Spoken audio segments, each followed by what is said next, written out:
বন্ধুরা, আজ আমি আলু পোস্ত করব।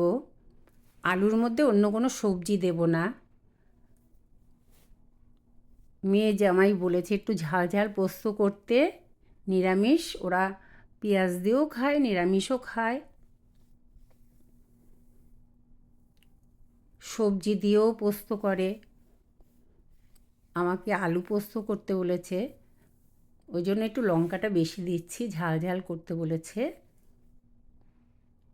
আর আমি যে তেলটা দিচ্ছি, তেলটা কিন্তু আমি বেশি জ্বালাবো না। পোস্ততে কখনো তেল আমি বেশি জ্বালাই না, টেস্টটা খুব ভালো থাকে। এই আলুটাও খুব ভালো, এখানে অনেক রকমের আলু পাওয়া যায়। আমাদের ওইখানে যেমন চন্দ্রমুখী আলুটা খুব ভালো, ওই টাইপেরই। একটু ভাজলেই আর কি নরম হয়ে যায়। পোস্ত বাটা হয়ে গেছে, আলুও ভাজা হয়ে গেছে। পোস্তটা আমি দেব, দিয়ে এর মধ্যে আবার একটু কাঁচা তেল দেবো।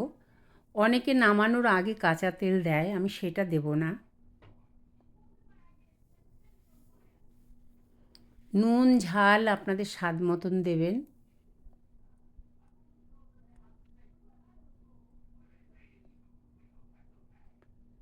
টমেটোও দেয়া যায়, টমেটো আজকে আমি দিলাম না। অনেক সময় আমি টমেটো কালো জিরে দিয়েও করি। আজকে কোনো ফোড়নই দিলাম না। এটাও খেতে ভালো হয়। আর জলটা আমি ফোটানো জল দিয়েছি, যেহেতু আলুটা প্রায় সিদ্ধ হয়ে এসছে। কাঁচা জলটা দিলে যে টেস্টটা থাকবে, ফোটানো জলটা দিলে টেস্টটা আরও বেটার হবে, তাই ফোটানো জল দিলাম।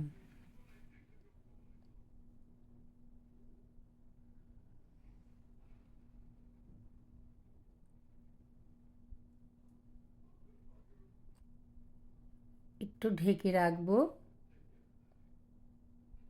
মিডিয়াম আছে।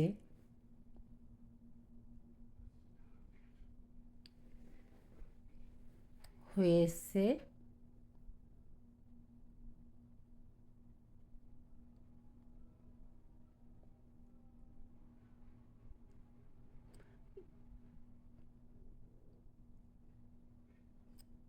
পোস্তটা খুব ভালো, খুব ভালো গন্ধ।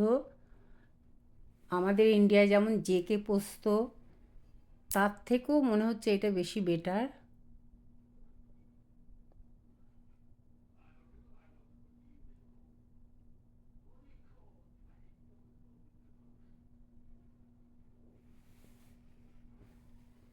হয়ে গেছে পোস্ত। গ্যাস অফ করে দিলাম।